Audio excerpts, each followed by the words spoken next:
is Zami Guy, and I'm here to give you a review on In the Heights at Geva Theater here in Rochester, New York. So to me, the overall play was a success. I feel like the production was really great, and walking into the theater, I already had high expectations because I was a part of the play, a part of the costume team for my production, well, my high school production at School of the Arts. So that was really great. And In the Heights is about a condensed story of life-changing events that happen within a Hispanic community in Washington Heights, New York City, over the weekend of the 4th of July. And some of the main characters that I seen was Usanavi, Abuela Claudia, and Nina Rosario. Usanavi is a central character because his bodega, well, he is the bodega owner or corner store owner of the store in the barrio, and the play starts out with him introducing the community to us, and then the turning point is his store being robbed, and then the play ends with him saying, you know what guys, I have to stay here, and he reopens the store because of Abuela Claudia's death. So Abuela Claudia, she is like the rock of the community. She's the grandmother of the block, even though she's no one's real grandmother, and her death inspired Usanavi to stay. And then Nina, she's also one of the main characters to me because she was the star child growing up. She always made the grades. She was very studious, and then she was the one who made it out of the barrio first and went to Stanford, which was amazing, and everyone loves her for it. So some of the things that I seen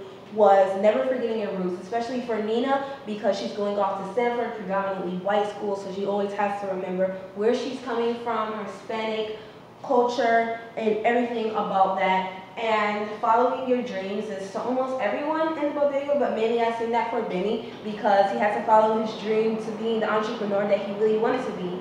And then overcoming the struggle was truly for everyone because people were struggling with health issues, rent issues, money issues, not being accepted, and just trying to find their way in life.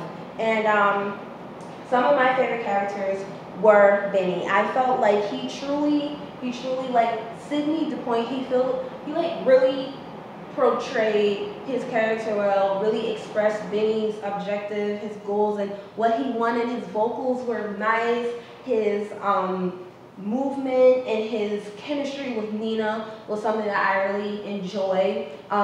He was like a really fun character to watch, and his chemistry with Nina was great. And Nina, I feel like her acting was good, but what was most best about her was her credibility while she was singing. Like, she was able to express so much emotion and just able to convey so much to the audience through her vocals, which was her strong point. And I also loved Daniela. Like, she was really who I imagined her to be. Donnie Ham was just like truly who I imagined Daniela to be. And something that I found ironic was Abuela Claudia. I felt like she didn't really, her actors didn't really portray a real Hispanic grandmother to me, but I felt like grandma's, her position in the play was just like so realistic that like you kind of had to empathize with her. Well, I empathize with her, and that's why I cried, like real tears whenever they pulled down the gates, the thingy, the shutters, that's it, the shutters with the mural of her, and like it was just so moving to me. And I feel like Melissa Anderson, she did a really great job with directing. I feel like she really put some work into it with the actors, with the blocking, and how to convey certain lines. I feel like she conveys her ideas very well with her design team. And that's why the play was so amazing. So the setting and the scenery of the play was the first thing you see. Like, you walk in, you see the bodega in the center, you see the salon, you see the dispatch, you see Abuela's doorsteps, and it's just like really sets the locale of where you are. I like the 3D aspects of it. Like, you can walk into the bodega, move around, do stuff, and it was nice. And then I also like their use of projections. Like, they projected the upper level of the stage, the bottom level, and also they had levels because they were able to use like a fire escape stairs so they can go up to the roof, and some of the action happened up there, which was really nice. The costumes to me were great. Even though they were contemporary, they helped, and they were very realistic, and they made the audience know where they were and what time period they were in.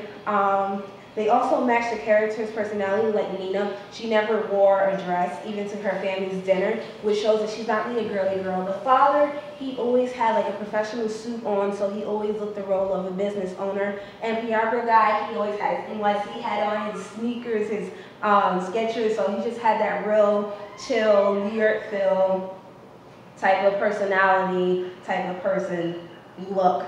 And then I also like the flashback that they had for Bella Claudia solo, where she was going back in time to when she was a young woman, and the characters came out in their trench coats and their hats, kind of like a 30s style, I believe. And Julio Augustin, he was a choreographer, and he did a really, really great job with choreography. Like, I love how he incorporated the cultural movements, like some of the African movements, especially the Hispanic ones, to really make the audience know where they are and also to teach us about their culture.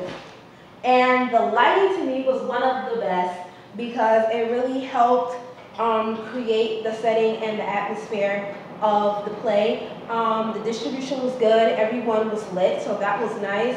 The intensity, they use intensity during the solos, like with the spotlight, so you know who to focus on. The movement during the solos and during the transitions was like really one of the best parts because it helped us to focus, and then also the movement of the lights helped us to transition from scene to scene because this play was not like the ordinary where the curtains would go down and blackouts would happen every scene. No, the only blackout was for the blackout scene where they, which it was very dynamic to me because the only light source was the cell phones or things that looked like cell phones. So that was really fun and very contemporary. And then they also had different color lights, different gels, like they had the red gels for K Color, you know, it's very hot, and then they also had the blue for calming or like some sad songs. And I also like the stencil that they used, the flower stencil, during some of the dance pieces, so that made it very fun. And then also the sound was like the only like down piece, only because the housing sound was like really loud, so that was like the only bad thing, but I like how they added some realistic aspects to it, such as the record playing at the Rosario's dinner, which was good because like they weren't dancing to like fake made-up music, like they were dancing to real music that the audience could hear, so it made it inclusive and more realistic. And in conclusion, the message that I took away was don't abandon your foundation or family, and family and community is key. And also, I was like really, really moved by the production and the experience that I went through with them, with the cast and everything. It was just like so amazing. Me walking out, I was kind of sad because I was crying at the end when Abuela Claudia died, but at the same time, I was satisfied and really glad that I was able to experience it. So overall, I would give this production of In the Heights a 9 out of like 9 or 9.5 out of 10, only because of the sound. But overall, the story was effective. It was enjoyable. They really like made the audience enjoy the production. I really enjoyed it. So that's my critique of In the Heights. You guys should see it.